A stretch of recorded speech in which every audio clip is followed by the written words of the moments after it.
Avec différentes assos.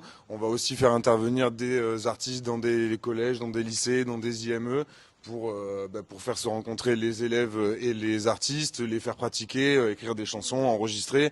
Donc de temps en temps, c'est les artistes qui vont dans les établissements ou l'inverse, les élèves qui viennent ici, ou pour rencontrer des artistes en résidence. Et le deuxième grand axe, c'est l'accompagnement artistique. C'est donc le fait de faire en sorte que notre salle soit un lieu de ressources pour les artistes de tout le territoire, qu'ils soient amateurs, en voie de professionnalisation ou professionnels, quand ils ont besoin de la salle pour travailler des résidences, des créations de spectacles, de questions sur leur carrière, leurs projets, leur structuration, etc. Donc on essaie de leur apporter les réponses qu'on peut.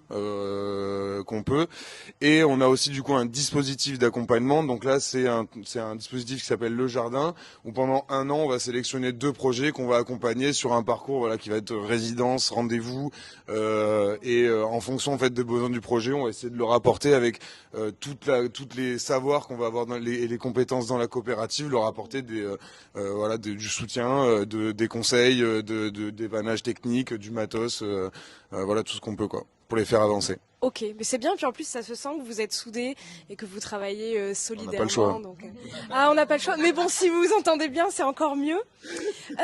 Alors du coup, 2023, c'est une année anniversaire, là, la MOBA va fêter, ça fait combien de temps? 6 ans. C'est 6 ans.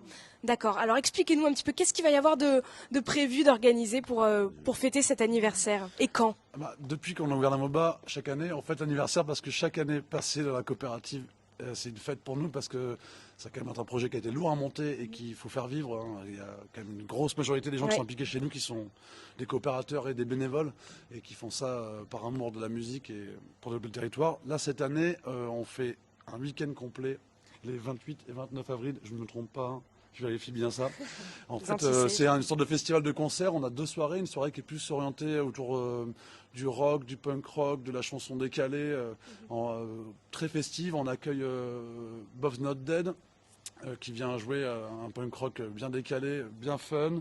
On accueille Picon Mon Amour, qui est un duo de chansons caustiques et humoristiques qui fait quand même bien monter la sauce. Et on accueille Auguste Wood, qui est un poète folk absolument incroyable et qui fait un one-man show du coup.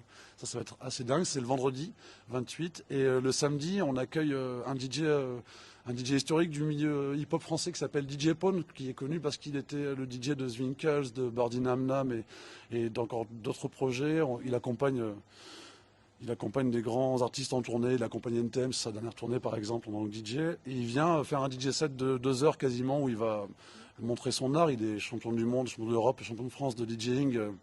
Donc il est accompagné par un ami à lui qui s'appelle DJ Joff, qui vient de Toulouse et qui lui aussi est un DJ hip-hop reconnu.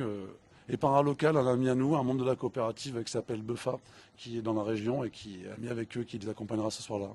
Donc ça nous fait 2 belles soirées bien intenses le dernier week-end d'avril à la MOBA. Une autre question, est-ce que vous avez, par exemple, chacun ou collectivement, une anecdote particulière à nous raconter? On s'est, comment on va dire, concerté. Il y a des choses... Il y a des choses qu'on peut pas dire. Voilà, exactement. C'est normal, Alors, pour ma part, un concert qui s'est passé avec Didier One Pass, où, sacré personnage, hein, et il a fini sur la nationale avec son micro. Avec tout le fil qui courait jusqu'à la nationale et il a fini sur notre Solex en déco, sur la mezzanine. Ah oui, elle est là-bas, on la voit. C'est un grimpeur, du coup il est tellement expressif que c'est vrai qu'il a fini par sauter dans le public, se faire porter, sortir de la salle, sortir du parking, aller sur la route, continuer à chanter et rentrer à nouveau. C'est vrai que c'était assez fou. Ouais. Le Iggy Pop français. Voilà. Dans les meilleurs souvenirs, c'est vrai qu'un des premiers gros concerts qu'on ait fait, et le premier je crois à guichet fermé, c'est le concert de Tété, donc il y a bientôt 6 ans.